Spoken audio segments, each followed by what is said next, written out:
So hello and welcome class 9. Today we are going to start our part 4 of this module, work and energy chapter.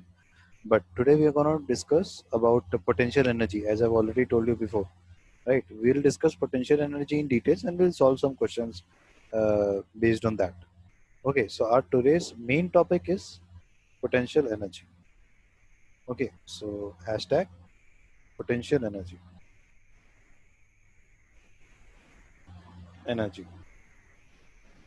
right? So we are going to discuss this one. What actually potential means?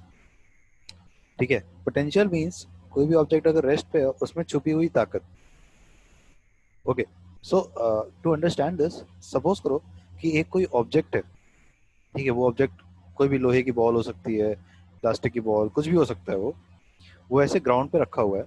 Okay, ऐसे पड़ा हुआ है ground पे, और हम ये मान के चल रहे हैं कि उसके पास कोई एनर्जी नहीं है इस टाइम पे, क्योंकि वो ऐसे ही पड़ा हुआ है, उसके पास कोई एनर्जी नहीं है. तो जब एनर्जी नहीं है तो वो वर्क भी नहीं कर पाएगा, क्योंकि to do work an object needs energy, right? उस पर एनर्जी चाहिए काम करने के लिए. बट उस पर कोई एनर्जी नहीं है तो वो कोई काम भी नहीं करेगा. सिंपल सी बात है. वो ऑब्जेक्ट जो कि पड़ा हुआ है ग्राउंड में. अब सपोज करो हमने उस ऑब्जेक्ट को अपने हाथों से उठाया. अब वो ईटा हो सकता है, वो पत्थर हो सकता है, वो कुछ भी हो सकता है. ओके, हमने उसको अपने हाथों से उठाया. ठीक है, तो हमने क्या किया, हमने ग्रेविटी के अगेंस्ट पे काम किया. ठीक है, फोर्स ऑफ ग्रेविटी के अगेंस्ट हमने काम किया ना उस चीज को उठाने के लिए. अगर हम उसको ऊपर ऊपर उठा रहे हैं तो हमने उस ऑब्जेक्ट पे एक वर्क किया. हमने उस ऑब्जेक्ट पे वर्क किया तो क्या हो गया, जैसे कि मैंने पिछले वीडियो में भी बताया है, उस ऑब्जेक्ट के वर्क किया हमने अगेंस्ट द ग्रेविटी. तो अब उस ऑब्जेक्ट के अंदर कुछ एनर्जी स्टोर हो जाएगी, क्योंकि हमने वर्क किया. हमारा जो वर्क था, जो हमने किया उस ऑब्जेक्ट पे, वो उस ऑब्जेक्ट के अंदर एनर्जी के फॉर्म में स्टोर हो गया. ठीक है, तो वही जो वर्क हमने किया वो उस ऑब्जेक्ट में किस फॉर्म में स्टोर हुआ, पोटेंशियल एनर्जी के फॉर्म में स्टोर हुआ. तो यही होती है पोटेंशियल एनर्जी. समझ रहे हो आप? देखो, अब सपोज करो कि जो जो ऑब्जेक्ट आपने उठाया, ठीक है, सपोज कर लो कि जैसे ऑब्जेक्ट, हाँ चलो ऐसे समझो कि उस ऑब्जेक्ट को आपने उठाया. ठीक, तो अब उस ऑब्जेक्ट के पास कुछ एनर्जी आ चुकी है. आ चुकी है कि नहीं आ चुकी है? और सपोज कर लो कि आपने क्या किया, आपने उस ऑब्जेक्ट को अपने छत पे तक, अपने छत तक लेके गए. आप उस ऑब्जेक्ट को अपने छत तक लेके गए, अपनी छत के बैल्कनी तक लेकर के गए, जो कि पड़ा हुआ था अभी. बट आपने उसको ऊपर उठाया, फिर इतनी मेहनत करके आप उस पर काम करके आप उसको छत तक लेके आए. ठीक, तो अब क्या है, वो पहले ग्राउंड में पड़ा था, अब आप उसको छत पे ले आए, तो वो ऊपर गया ना. ठीक है, मतलब ग्राउंड लेवल पे था बट वो अब हायर पोजीशन पे जा चुका है आपकी वजह से. आप लेके आए उसको. ठीक है, आप लेके आए उसको अपनी छत पे. Is it clear? अगर हम ग्राउंड की बात करें, चलो. अब अब अगर आप वो ऑब्जेक्ट है, चाहे ईटा पत्थर कुछ भी, अब वो ऑब्जेक्ट को आप वहां से गिराते हो. ठीक है, अगर वो ऑब्जेक्ट वहां से गिरता है, कहाँ से? छत के रूफ टॉप से. ठीक है, छत के एकदम टॉप से अगर गिरता है, तो वो जो ऑब्जेक्ट है अब वो काम करेगा. ठीक है, अब वो ऑब्जेक्ट काम करेगा. क्या काम करेगा? किसी का सर फोड़ देगा, पहली चीज हो सकता है. भाई छत से तुम कोई चीज, ईटा मान लो फेंकते हो, तो नीचे जा रहा हुआ इंसान का तो सर फट ही जाएगा, और मोस्ट प्रोबेबली वो मर भी जाए. ठीक है, ऐसा भी हो सकता है. बट हमारा काम ये नहीं है. हमने वर्क किया स्टोन पे, ऐसा गंदा काम करने के लिए नहीं किया. ठीक है, बट ना चाहते हुए भी उसके अंदर ऐसी एनर्जी आ चुकी है.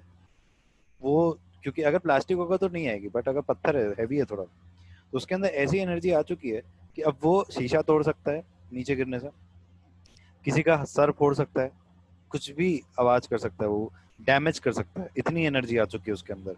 अगर वो एक पत्थर है तो हम एक ईटा मान के चलो, वो ऑब्जेक्ट ईटा जमीन पे पड़ा होता, आप क्या करें, उसको उठाए अगेंस्ट द ग्रेविटी और उसको छत पे ले आके इसे फेंक देंगे. और उस पर आपने उठाया तो उसके अंदर एनर्जी तो स्टोर हो गई. किस फॉर्म में? पोटेंशियल एनर्जी के स्टॉर्म फॉर्म में. जैसे ही ईटा को आप छोड़ोगे तो ईटा मोशन में आ जाएगा. अब वही पोटेंशियल एनर्जी जो ईटे के अंदर थी, वो कन्वर्ट हो जाएगी काइनेटिक एनर्जी में, जो कि आपने पिछले वीडियो में पढ़ा. Kinetic energy is the energy that is when the body is moving. उसके पास कुछ वेलोसिटी होगी। ऑब्वियसली जब वो ऊपर से नीचे गिरेगा तो उस ऑब्जेक्ट के पास कुछ स्पीड होगा, कुछ स्पीड से वो गिरेगा ना नीचे।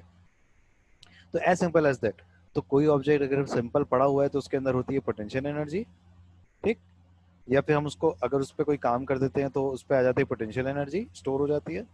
और फिर जैसे ही वो ऑब्जेक्ट को हम छोड़ते हैं या फिर वो मूव करता है फोर्स लगाने से, तो उसके अंदर आ जाती है काइनेटिक एनर्जी, क्योंकि उसके अंदर वेलोसिटी आ जाती है और मास तो है ही उसका।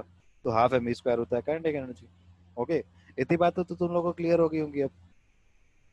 तो the energy of a brick, the energy of, मतलब कह सकते हैं ना ये जो ऑब्जेक्ट आप ऊपर लेके गए, द एनर्जी ऑफ दिस, हम ब्रिक मान के चले, ईटा मान के चले, the energy of brick lying on the roof top, यानी कि जो रूफ टॉप पे पड़ा हुआ है, ठीक है, उसको हम क्या बोलेंगे? Gravitational potential energy. ठीक है। क्यों उसको ग्रेविटेशनल एनर्जी, पोटेंशियल एनर्जी क्यों बोला हमने, बताओ? क्योंकि उस पे उसको एनर्जी कहाँ से मिली? वर्क से मिली, जो कि हमने उस पे किया। लेकिन हमने कैसे वर्क किया? अगेंस्ट द ग्रेविटी वर्क किया। तो अगेंस्ट द ग्रेविटी वर्क करके उस ऑब्जेक्ट पे जो एनर्जी स्टोर हुई उसको हम बोलेंगे पोटेंशियल एनर्जी। बट कौन सी? Gravitational potential energy. समझ में आ रहा है? देखो पोटेंशियल एनर्जी के भी टाइप्स है। अभी आपने पढ़ा ग्रेविटेशनल पोटेंशियल एनर्जी, यानी कि आप में छत पे पड़ा हुआ ईटा को आपने ऐसे उठाया अगेंस्ट द ग्रेविटी, उसके अंदर क्या आ गई? Gravitational potential energy. बस क्या काम किया? छत पे पड़ा था ईटा, देखो जमीन से भी ग्राउंड पे पड़ा था ईटा, उसको छत तक लेके आए, वो भी ठीक है। मान लो छत की ग्राउंड पे भी पड़ा है, अगर आपके छत की ग्राउंड पे भी पड़ा है वो ईटा, तो अब आप उसको कहाँ ले जाओ? उठा के अपने बैल्कनी पे ऊपर ले जाओ। ठीक है, तो उसको क्या किया? अगेंस्ट द ग्रेविटी आपने काम किया, उठाया उसको। समझ रहे हो? चाहे ग्राउंड से उठाओ चाहे छत की ग्राउंड से उठाओ, बात एक ही है। अल्टीमेटली आप क्या करो? अगेंस्ट द ग्रेविटी उस पे वर्क कर रहे हो, वो उस पे फोकस करना है हमको। और अगेंस्ट द ग्रेविटी वर्क करके हम क्या कर रहे हैं? एनर्जी स्टोर हो रही है किसमें? वर्क एनर्जी के फॉर्म में स्टोर हो जा रहा है हमारा उस ऑब्जेक्ट पे, अगेंस्ट द ग्रेविटी वर्क किया उसमें। तो वो ग्रेविटेशनल पोटेंशियल एनर्जी उसको हम कहते हैं। Is it clear? Now moving further, ये तो हमने पहला टाइप पढ़ा, ग्रेविटेशनल पोटेंशियल एनर्जी। तो लेट मी जस्ट राइट। ठीक है, हमने क्या पढ़ा इसमें? पहला चीज ग्रेविटेशनल पोटेंशियल एनर्जी के बारे में, ग्रेविटेशनल। और सारे नोट्स आपको ऐसा नहीं कि जो मैंने वीडियो में है केवल उतना लिख लिया हो गया, no. You have to write your notes with the help of your book, that is S Chand. Okay, you have to follow that book. और उसके सारे क्वेश्चन एंड आंसर्स जो भी है, न्यूमेरिकल प्रॉब्लम सारे कॉपी में मुझे मिलने चाहिए। ठीक है, तो 10 पेज 12 पेज करके मुझे मजाक मत करना। तो इसको हम क्या बोलते हैं जो हमने अभी जाना? ग्रेविटेशन। क्योंकि बहुत सी चीजें मैं वीडियो में बोल जाता हूँ। Okay, so that is really important for you all to write it down. अगर नहीं लिख रहे हो तो बुक में ये कुछ चीजें नहीं मिलेंगी आपको जो मैं बोल रहा हूँ। समझ में आ रही है बात? Gravitational potential energy. और किसी का वीडियो आप अगर देखोगे तो तरह तरह के लोग तरह तरह की वीडियो बना रहे हैं। ओके, सो फॉलो, एक को फॉलो करो। नाउ ग्रेविटेशनल पोटेंशियल एनर्जी के बारे में हमने जाना। ठीक है, अब हम जानेंगे इलास्टिक पोटेंशियल एनर्जी के बारे में। इलास्टिक पोटेंशियल एनर्जी बहुत ही सिंपल है। आपको याद होगा बचपन में एक कार खरीदते थे आप, जब मेले वगैरह में जाते थे तो एक कार खरीदते थे जिसको कि पीछे अगर हम पीछे खींचे तो उसके अंदर एनर्जी स्टोर होती रहती है, और फिर जैसे ही छोड़े तो वो तेजी से आगे चली जाती है, स्प्रिंग लगा होता है उसमें। ऐसा क्यों होता है? सबने उसके मैकेनिज्म देखी होगी और सबने कहीं ना कहीं ये चीज फील किया होगा। देखो क्या हो रहा होता है, स्प्रिंग उसमें ऐसा होता है अंदर, ऐसा घुमा के लगाते हैं उसमें कि जब वो स्प्रिंग का शेप चेंज होता है ना, तो क्या होता है उसके वजह से उसके अंदर कुछ एनर्जी स्टोर होती है, और फिर जैसे ही उसको हम छोड़ते हैं तो एनर्जी फट से ऐसे बाहर आ जाती है और वो तुरंत काइनेटिक एनर्जी में चेंज हो जाती है। देखो एज सिंपल एज दैट, अगर एक बलून है, आपने बलून को दोनों हाथों से पकड़ के दबाया तो बलून दब तो जाएगा क्योंकि आपके हाथ की ताकत ज्यादा है as compared to the balloon. But जैसे ही आप छोड़ोगे बलून अपने वापस स्टेट में आ जाएगा। ठीक है, वैसे ही इलास्टिक में भी होता है।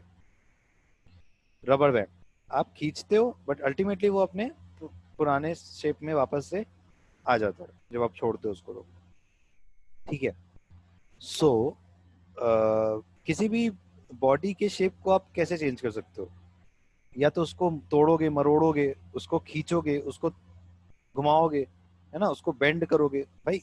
यही तो तरीका है किसी भी चीज का, किसी भी ऑब्जेक्ट का शेप चेंज करने का, राइट? और कोई तरीका तो नहीं है। Okay, so what we gonna do is that, जब हम ऐसा कर रहे होते हैं ना, जब हम किसी भी ऑब्जेक्ट का शेप बदल रहे होते हैं, तो एक्चुअली में हम वर्क कर रहे होते हैं उस पे, उस ऑब्जेक्ट पे हम वर्क कर रहे होते हैं, राइट? तो वो जो हम वर्क कर रहे होते हैं, उस बॉडी को डिफॉर्म करने के लिए, डिफॉर्म इन द सेंस की ओरिजिनल शेप में उसके शेप को बिगाड़ने के लिए, उसके शेप को बिगाड़ने के लिए जो हम वर्क कर रहे होते हैं, वो वर्क हमारा स्टोर हो जाता है उस ऑब्जेक्ट में। वो जो हम वर्क कर रहे हैं ऑब्जेक्ट पे, उसकी शेप को चेंज करने के लिए, वो वर्क उस ऑब्जेक्ट में स्टोर हो रहा है in the form of potential energy. और जब ऐसा सिचुएशन होता है, तो उस पोटेंशियल एनर्जी को हम बोलते हैं इलास्टिक पोटेंशियल एनर्जी। क्योंकि हमें पता है कि जब हम उसमें से वर्क करना छोड़ देंगे, जब हम उस पे ऐसा उसको डिफॉर्म करना या फिर उस पे फोर्स लगाना, उसको डी शेप करना, जब छोड़ देंगे, रिलीज कर देंगे बॉडी को, वो वापस से अपने ओरिजिनल पोजीशन में, ओरिजिनल शेप में वापस आ जाएगी। तो इसी को हम क्या बोलते हैं? इलास्टिसिटी। इसी प्रॉपर्टी को हम इलास्टिसिटी बोलते हैं, इलास्टिक। सो एस यहाँ पे जो पोटेंशियल एनर्जी स्टोर होती है बॉडी में, उसको हम क्या बोलते हैं? Elastic potential energy. Is it clear? इसको क्या बोलते हैं हम? Elastic potential energy. ओके, सो अब तुम लोग को तो ये चीज बिल्कुल ही क्लियर हो गया होगा क्या कही जा रही है, बातें क्या है क्या नहीं है, राइट? ओके, सो अब अब आप सोच रहे होगे कि सर ये तो ठीक है, एक एग्जांपल दे दो। तो बहुत ही सिंपल, टॉय कार वाला एग्जांपल मैंने ऑलरेडी आप लोग को बता दिया, उसमें कुछ नहीं करना। क्या होता है, जब आप उसमें ऐसा स्पाइरल होता है, मैं आपको दिखाऊं ऐसा, अगर मैं बनाऊं यहाँ पे, तो इस तरीके का ऐसा स्पाइरल होता है उसमें, ऐसा, ऐसा, ऐसा, ऐसा, ऐसा, ऐसा, जो भी कर लो आप, ठीक? तो ये इनिशियल स्टेज है। बट जब आप इसको, इसको ना ऐसे बीच में, एक बीच में इसको ऐसे पकड़ लो अपने हाथों से, मतलब इस जो टिप है बिल्कुल इसका, इसको पकड़ लो और इसको पकड़ के खींचो, तो ये ऐसा हो जाएगा और पास आ जाएगा, एकदम ऐसा हो जाएगा, ऐसा, एकदम ऐसा पास पास आ जाएगा एकदम, है ना? अभी तो रिलीज फॉर्म में है ये, अभी ये रिलैक्स फॉर्म में है, अभी ये ऐसा हो जाएगा। जब इसको आप ऐसे पकड़ के खींच लोगे, इस वायर को, इस पॉइंट को पकड़ के खींच लोगे यहाँ से, तो ये कुछ ऐसा हो जाएगा। Is it clear? सबको क्लियर हो रहा होगा ना ये चीज? ये लोहे का है, ऐसा ऐसा स्पाइरल है, ये भी रिलैक्स्ड फॉर्म में, ठीक है? ये रिलैक्स स्टेट है, मैं लिख देता हूँ, दिस इज रिलैक्स स्टेट। ये इसका रिलैक्स स्टेट है, ठीक है? ये कौन सा स्टेट है? ये है इसका, हम क्या कह सकते हैं, वर्क हमने इस पे करा, उसके बाद का स्टेट, उसको हमने और क्या कर दिया, कंप्रेस कर दिया, किया ना कंप्रेस? तो ये कंप्रेस स्टेट है, ठीक है? समझ में आ गया? उसके बाद अब जब उसको दोबारा से छोड़ोगे, जब इसको हम दोबारा से छोड़ेंगे, तो ये वापस से किस फॉर्म में आ जाएगा? इस फॉर्म में आ जाएगा, आएगा, आएगा ना? बिल्कुल, देखो, ये वापस से इस फॉर्म में आ जाएगा। तो इस पे हम जब वर्क करेंगे तो ऐसा होगा, और जब छोड़ेंगे तो ऐसा हो जाएगा। देखो, यहाँ लिख दे रहा हूं मैं, do, done, work, work, work के बाद ऐसा हो जाएगा ये, ठीक है? और आफ्टर रिलीजिंग ऐसा हो जाएगा, आफ्टर रिलीजिंग ये ऐसा हो जाएगा। तो बहुत ही एक क्लियर पिक्चर तुम लोगों को मिल गई होगी। और यही मैकेनिज्म यूज होता है हमारे टॉय कार में। यानी कार है, उसको हम पीछे खींचेंगे ऐसे, पीछे खींचते जाते, खींचते जाते, खींचते जाते हैं, स्प्रिंग हमारी ऐसे रोल होती जाती है, रोल होती, जब हम कार को पीछे खींचते जाते हैं, इसका मतलब हम उस पे पहले स्प्रिंग ऐसी थी, अब उस पर काम कर रहे हैं हम खींच पीछे खींच के, तो वो ऐसा हो गया, कार पीछे चली गई और स्प्रिंग ऐसा हो गया। अब जब उसको छोड़ेंगे तो वापस से स्प्रिंग ऐसा होना चाहेगा, तो कार हमारी उसी चक्कर में क्या हो जाती है, आगे चली जाती है। तो सिंपल मैकेनिज्म। ठीक है, जो लोग के घर में ये टॉय होगा उसको अच्छे से आज जाके खेलना उस टॉय से, एकदम बच्चों की तरह वैसा फिर से। ठीक है, तो तुम लोग एकदम समझ में आएगा, अरे ये तो फिजिक्स है भाई, ये तो आज हम पढ़े थे।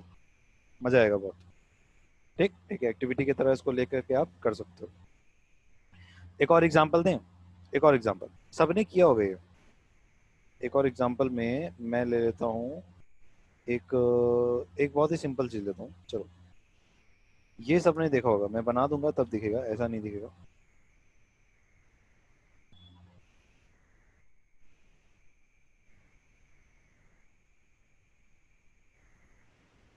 ये,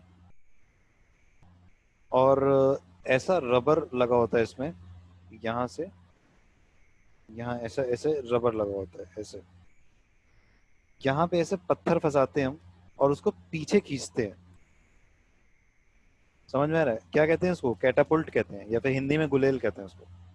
इसको इंग्लिश में बोलते हैं कैटापुल्ट, कैटापुल्ट। और हिंदी में इसको गुलेल बोलते हैं। ठीक है, हिंदी में इसको गुलेल बोलते हैं, इंग्लिश में कैटापुल्ट बोलते हैं। तो क्या होता है इसमें, इसमें भी एक पत्थर रखते हैं हम और इस रबर बैंड को पीछे खींचते जाते हैं।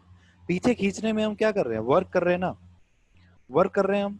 ठीक है, वर्क कर रहे हैं तो वो वर्क किसमें स्टोर हो रहा है, इस इलास्टिक में, उस रबर में, जो कि यहाँ पे बंधा हुआ है। ठीक है, बहुत लोग शरारती जो बच्चे होते हैं वो क्या करते हैं, अपनी उंगलियों को गुलेल बनाते हैं, अपने फिंगर्स को गुलेल बना लेंगे ऐसा। सपोज कर लो ये फिंगर्स है उनकी। ठीक है, ये दो फिंगर्स है उनकी। ठीक है, तो इसको गुलेल बना लेते हैं, फिंगर को मतलब थोड़ा सा और अच्छे से बनाते हैं। अ, ये एक ऐसे फिंगर है और स्ट्रेच कर लेते हैं तो ये एक ऐसे फिंगर हो जाती है। ठीक, और देन वो ऐसे रबड़ बैंड पहन लेते हैं इस तरीके से। ठीक, इस तरीके से वो रबड़ बैंड पहन लेते हैं और फिर यहाँ पे ऐसा एक पेपर फंसाते हैं इस तरीके का, और ऐसे पीछे खींचते हैं इस तरीके से, पेपर फंसा के आगे ऐसे पीछे खींचेंगे नीचे की तरफ, और फिर छोड़ेंगे तो वो आगे चला जाता है। क्या कर रहे हो बेसिकली, ये सब तुम सब कर रहे हो तुम लोग, ऐसा कोई नया नहीं है कि हम कुछ नया चीज नहीं बता रहे। बस उसके पीछे की क्या साइंस है हम उसको जान रहे हैं। सारा कुछ हमारे रियल लाइफ में होता है, हमने किया भी हुआ है इनडायरेक्टली और डायरेक्टली। बट इन सब के पीछे साइंस क्या है, ये सब जो फिनोमिनास होते हैं उसके पीछे की साइंस क्या है वो हम पढ़ने वाले हैं। उसी के लिए मैं यहाँ पे हूँ आप लोगों को पढ़ाने के लिए। ओके, तो फिजिक्स इज द सब्जेक्ट जिसमें कि रियल लाइफ स्टडी होती है, मैकेनिज्म समझते हैं। तो यही है मैकेनिज्म उसकी, क्या है कि जब हम इलास्टिक को पीछे खींचते हैं, उस पर वर्क करते हैं, तो इस इलास्टिक में पोटेंशियल एनर्जी के फॉर्म में वर्क स्टोर हो जाता है हमारा। एंड देन जब रिलीज करते हैं तो वो अपना काम दिखा देता है काइनेटिक एनर्जी में चेंज होकर के। ओके, सो नाउ उसके पास इतनी एनर्जी आ जाती है कि वो एक पत्थर को इतना दूर फेंक सकता है और किसी को चोट पहुंचा सकता है। आपको समझ रहे हो ना मेरी बात? सो अब हम अगर बात करें पोटेंशियल एनर्जी की डेफिनेशन की, अब आप सोच रहे हो कि सर अब डेफिनेशन की बात करें। हाँ, तो आपको पता होना चाहिए था ना एक्चुअली पोटेंशियल एनर्जी होती क्या है, उसका मैंने आइडिया दे दिया। तो पोटेंशियल एनर्जी की जो डेफिनेशन है, अगर मैं बात करूँ, मैं इसको थोड़ी देर के लिए हटाता हूँ यहाँ से। हम इलास्टिक पोटेंशियल एनर्जी पढ़ रहे थे, वो हमने पढ़ा। तो this is the actual definition of potential energy अगर हम बात करें। ठीक है, the energy of a body due to its position और change in shape is known as potential energy. Position हमने कहाँ चेंज कर दी, ग्रेविटेशनल वाले में। शेप कहाँ चेंज किया, इलास्टिक पोटेंशियल एनर्जी में। तो हमने दो तरीके की पोटेंशियल एनर्जी पढ़ी बेटा, कौन सी, ग्रेविटेशनल पोटेंशियल एनर्जी, एंड हमने पढ़ा इलास्टिक पोटेंशियल एनर्जी, गुलेल वाला एग्जाम्पल। ठीक है, अगर एनर्जी किसी बॉडी में स्टोर हो रही है with due to the change in position, ठीक है, ड्यू टू द उसके पोजीशन की वजह से अगर उसमें स्टोर हो रहा है, जैसे कि किसी छत के एकदम टॉप पे कोई ऑब्जेक्ट रखा हुआ है, तो उसके अंदर उसकी पोजीशन की वजह से, क्योंकि वो बहुत टॉप पे है, बहुत हाइट पे है, उसके पास एक एनर्जी होगी, ठीक है, जिसको हम कहेंगे पोटेंशियल एनर्जी। कौन सा? ग्रेविटेशनल पोटेंशियल एनर्जी, ठीक। बट अगर किसी बॉडी के पास ड्यू टू उसका चेंज शेप और साइज चेंज होने की वजह से कुछ एनर्जी उसके अंदर स्टोर हुई है, तो उसको हम बोलेंगे इलास्टिक पोटेंशियल एनर्जी। ये चीज हमने जाना यहाँ पे, ओके। सो तो इलास्टिक पोटेंशियल एनर्जी में आपको ज्यादातर क्या चीज देखने को मिलेगा? या तो कंप्रेशन या तो एक्सटेंशन। मतलब रबड़ को खींचना इज एक्सटेंशन, और कोई रबड़ की बॉल है उसको दबाना इज कंप्रेशन, या फिर स्प्रिंग को अंदर करना, that is compression, okay. So now okay, तो एनर्जी जो कि मतलब एक स्प्रिंग के पास होती है, चाहे वो कंप्रेस्ड हो चाहे एक्सटेंडेड हो, वो होती है आपकी इलास्टिक पोटेंशियल एनर्जी। तो एग्जांपल है, ठीक, जितना भी मेरे दिमाग में आ रहा है मैं आप लोग को बताते चल रहा हूँ, तो आप लोग ध्यान से सुनना। This chapter is all about ध्यान से सुनना, ठीक है। न्यूमेरिकल जो आएगा वो तो देखना ही, साथ में मैं लिखूंगा उसको, लेकिन मैं बहुत सी चीजें आज मैं नहीं लिख रहा हूँ। क्यों?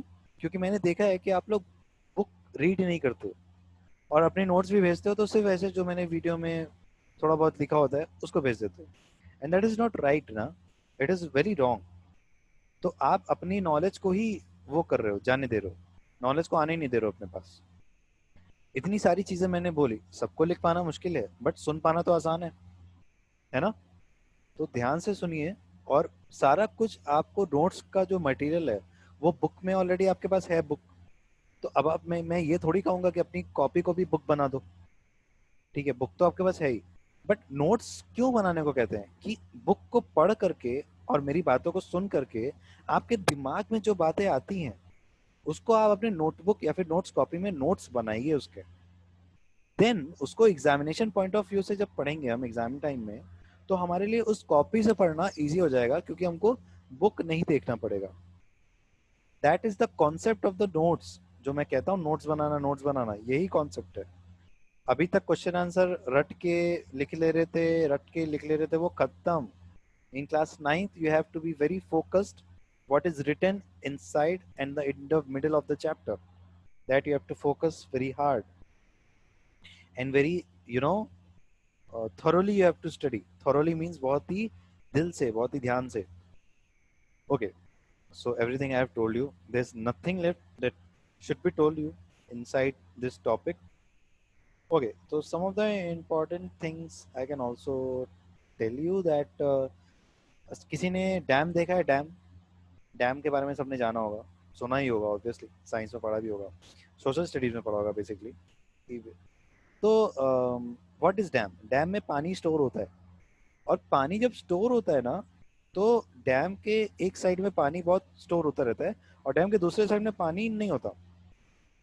तो जब पानी डैम के एक साइड में भर जाता है, फिर डैम को खोल दिया जाता है ताकि वाटर का लेवल हमारा फिर से एक हो जाए, और उससे हाइड्रो इलेक्ट्रिसिटी पावर भी बनती है।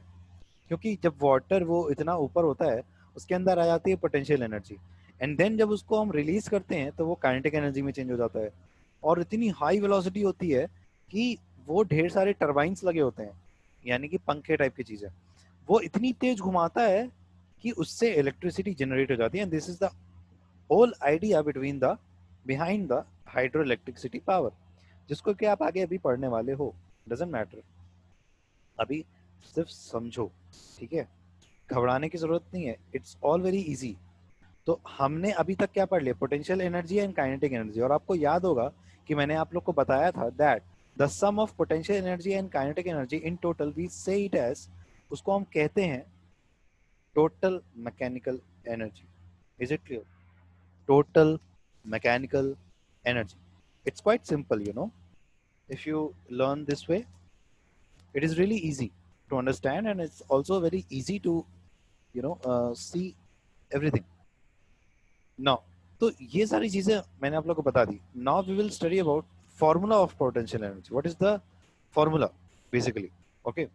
तो one important point I'm going to write down, okay, removing all these things that we have already learned about. If you have any problem in understanding English, you can also try to learn some translations also. Okay, so since you are class 8th, since you have passed class 8, so you need to learn English very well, because you have to write your answers in your own words. Bookish language नहीं चलेगा मेरे में। आप किसी में भी करो, मेरे में बुकिश लैंग्वेज नहीं चलता। अपने से लिखोगे तो अच्छा है, बुकिश लैंग्वेज लिखोगे तो नंबर तो मिल जाएगा, बट मेरे नज़र में वो तुम लोग का वही रहेगा कि दिस इज अ रट्टू तोता kind of person, and I don't like रट्टू तोतास, टू बी वेरी स्पेसिफिक। तो नोट करके इस चीज को लिख लो अपने कॉपीज में कहीं भी। नोट क्या कह रहा है हमारा? The potential energy of a body is due to its higher position above the earth, and it is equal to the work done on the that body against the gravity in moving the body to that position। जो कि हमने पत्थर को ground से उठा करके छत पे ले गए थे, वो सब ब्ला ब्ला ब्ला, वो सारी चीजें करी थी। कुछ नया नहीं है, सारी चीजें रिपीट होती हैं। ठीक है, तो इसका हम फॉर्मूला लिखने जा रहे हैं, तो फॉर्मूला के लिए ये चीज जरूरी था। तो ये पता करने के लिए कि पोटेंशियल एनर्जी का बेसिकली एक एक्सप्रेशन क्या होगा, है ना। हमें ये कंसीडर करना है कि एक बॉडी है, ठीक, एक बॉडी है, इस तरीके से है, मतलब कि एक बिल्डिंग के टॉप पे ऐसे रखी हुई है। This is a building and this is the body, this is the body, ऐसा ऐसा रखा हुआ है। ठीक है, ये बॉडी का मास है m। ठीक है, बॉडी का मास है सपोज से m, स्मॉल m, इस बॉडी का मास है। एंड इस बॉडी का जो हाइट है ग्राउंड से, यानी कितना ऊपर ये रखा है, दैट इज h। क्या है वो है h। ठीक है, वो है h। समझ रहे हो मेरी बात को? बहुत अच्छे से समझ में आ गई होगी, वेरी गुड। नाउ सो अब कितनी एनर्जी इस बॉडी के अंदर होगी जो कि इतने हाइट पे है, उसके लिए हमको क्या करना होगा? We have to find out the work done in taking this body to that height. कितना वर्क हुआ, है ना, कितना वर्क हुआ इस बॉडी पे इसको यहाँ तक लाने पहुंचाने के लिए। यहाँ पहले थी नहीं, वो ग्राउंड पे थी, उसको हम वर्क करके यहाँ तक पहुंचाए। ठीक है, इस बॉडी पे वर्क हुआ तब जाके ये वहां तक पहुंचा है। Is it clear? ऐसा समझो कि छत की बैल्कनी है तुम्हारी और ग्राउंड है, तो ग्राउंड से पत्थर को उठा के बैल्कनी के एकदम टॉप पे रख दिया, ऐसा रखा है। ठीक, समझ रहे हो मेरी बात? वेरी गुड, मतलब बहुत अच्छे से समझ रहे होगे आप लोग, I know.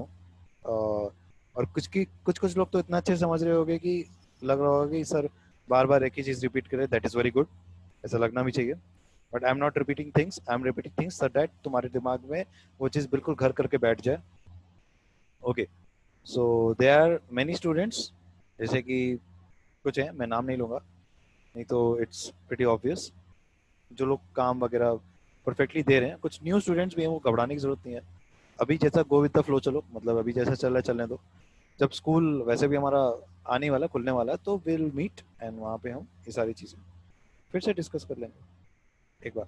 Okay, so suppose this body has mass m और उसको एक हाइट h पे रेज कर दिया हमने, उठा के रख दिया अब the surface of the earth. So the force acting on this body, इस बॉडी पे कौन सा फोर्स एक्ट कर रहा है? अरे ग्रेविटी वाला फोर्स एक्ट कर रहा होगा ना, नीचे की तरफ खींच रहा होगा उसको ग्रेविटी। समझ रहे हो ना मेरी बात? और कितने से खींच रहा है? 9.8 मीटर पर सेकंड स्क्वायर से, acceleration due to gravity.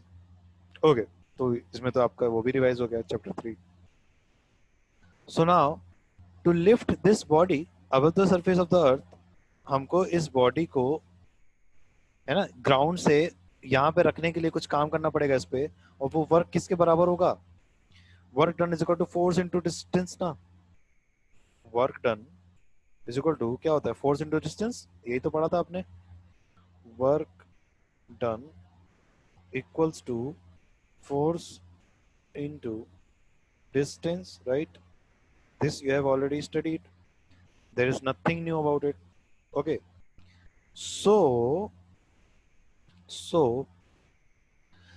the force acting on this body, मतलब फोर्स जो कि इस बॉडी पे एक्ट कर रहा है, वही वाला फोर्स यहाँ पे, ये फोर्स। और ये फोर्स क्या है? ये फोर्स है इस बॉडी का वेट। जितने लोग को नहीं ये बात दिमाग में आया होगा, वो लोग जाके फिर से चैप्टर 3 रिवाइज करो, ठीक है। लाइव क्लास तुम लोग ने छोड़ा, तुम लोग की गलती, क्यों छोड़ा, पनिशमेंट है, पढ़ो जाके, मैं नहीं बताऊंगा नाउ, क्योंकि ऑलरेडी बता चुका है बहुत बार। नाउ अब जैसे ही हम इसको बेटा क्या करेंगे कि हम इसको वर्ड्स में लिखेंगे, सिंबल्स में, तो उसको डब्लू ले लो, और यही डब्लू किसके बराबर है, पोटेंशियल एनर्जी के बराबर है ना। अरे भाई हाँ ना बोलो, है ना। तो ये फोर्स हमारा क्या हो गया, मास इनटू, क्या फॉर्मूला होता था वेट का, mass into acceleration due to gravity. और डिस्टेंस क्या है यहाँ पे, कितने डिस्टेंस है, हम उसको नीचे ग्राउंड से लेके आए हैं भाई, ग्राउंड ये है, दिस इज योर ग्राउंड, मैं ग्राउंड में बना दूं, नहीं तो तुम लोग कहोगे सर ग्राउंड तो दिख ही नहीं रहा है, बिल्डिंग तो हवा में है, दिस इज ग्राउंड। तो ग्राउंड से कितना ऊपर है हाइट, यही तो है डिस्टेंस, तो डिस्टेंस विल बी हाइट ना, तो यहाँ पे हो जाएगा h, समझ आ गया। And that's what my time guys, ये हो गया इसका formula, that is mgh, where m is the mass of the body, g is the acceleration due to gravity, and h is the height above the ground. Okay, समझ आ गया तुम लोगों को, very good. Now we can move further.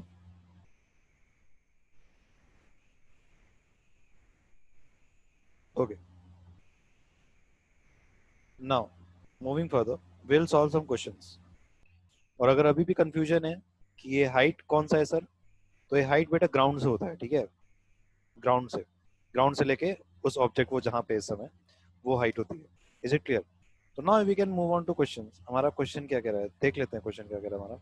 ये बहुत ही simple question करेंगे पहला, और वो क्वेश्चन हमारा आपकी स्क्रीन पे भी दिखेगा आपको, मैं ये सब हटा देता हूँ, नो इसको लेकर रहने देते हैं, चलो उसको हटाते हैं, क्वेश्चन लिखते हैं, और इसको उठा के पहले कहीं और करते हैं भाई, सपोज इसको उठा के मैं यहाँ कर देता हूँ। Now we are ready to go to solve the question, and the question number 1 is this. Read out, read out, read out, read out loud in your mind what it is saying. It's saying if acceleration due to gravity is 10 meter per second square, okay, it is meter per second square, okay, don't go with the s2 लिखा है sir, power का sign ये होता है, it's okay, okay, so you know, that's all that matters.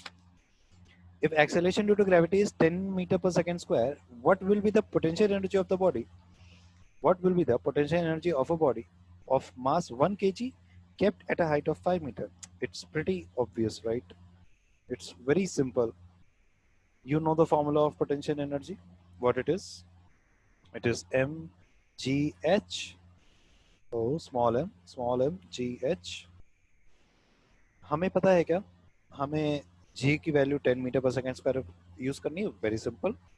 Mass is 1 kg, very simple, 1 multiply by what is g, g is 10, multiply by what is h, it is 5 meter, and height is meter, not in kilometer obviously, or not in centimeter, so we ultimately have to use meter, so it's okay. So our answer becomes 50, and what will be the unit, it will be joules, right? Energy का unit क्या होता है, अरे joules होता है ना, as simple as that. Okay, चलो let's solve another question, और मोर टिपिकल वन, थोड़ा सा टिपिकल वाला क्वेश्चन, इससे थोड़ा सा टिपिकल होगा। इसको इसको एडिट करते हैं, and let's write question number 2, and yes this is the question, what it is saying, just read it out loud. A bag of wheat weighs 200 kg, एक बोरा है, बैग ऑफ व्हीट को मैं बोरा बोल सकता हूँ। गेहूं का बोरा है 200 kg का, बहुत ही बड़ा बोरा हो गया भाई, अकेले से नहीं उठेगा। To what height should it be raised, कितनी हाइट तक हम उसको रेज करें, ऊपर ले जाए, सो दैट, ताकि उसकी पोटेंशियल एनर्जी 9800 जूल्स हो जाए। अरे वाह, अब यहाँ पे हमें पोटेंशियल एनर्जी ऑलरेडी दी हुई है, और हमको हाइट कैलकुलेट करना है, तो तब भी हम निकालने के क्वेश्चन घुमाया है हल्का सा, बस सिंपल है फिर भी। तो मास क्या है, मास गिवन चीज पहले लिखते हैं, mass is 200 kg, and potential energy is given already, potential energy is given, and it is given 9800 joules, And what we don't know the height. Obviously we don't know the height, but we know acceleration due to gravity value, right? We know that, है ना? क्या है हमारी j की value? It is 9.8 meter per second square. We don't have to write the unit right here, but you have to write in the copy. I'm not writing. Okay, I will also write meter per second square. Otherwise, you will say that, sir, you have not written the unit and all. Okay, moving further. Um, okay, we have this. Okay, just formula. Put it in the formula. The TE formula is already written above, so I don't have to write again and again. Potential energy की जगह direct दे क्या 9800 okay is equal to okay mgh. M is 200 kg multiplied by g 9.8, right, multiplied by h that we have to calculate. Okay, so h will be equal to what it will be equal to? It will be equal to 9800 और ये सब नीचे आ जाएगा इसके upon में 200 multiply by 9.8 उसके साथ ही है, इसको एक ब्रैकेट में. Okay, so 9.8 ones are 9.8 thousands are, right? No, yes. Okay, तो यहाँ से हम कैलकुलेट करेंगे 9.8 और 9800 ये अपने आप क्या हो जाएगा, आप इसको एक दूसरे को क्या करेगा, कैंसिल आउट करेगा थोड़ा सा, और अल्टीमेटली ये 1000/200 हो जाएगा. h इज इक्वल टू हो जाएगा 1000. कैलकुलेशन नहीं आ रही है तो जाके दोबारा सीखो. 1000/200 एंड दैट विल बिकम 5. और ये 5 क्या होगा, मीटर.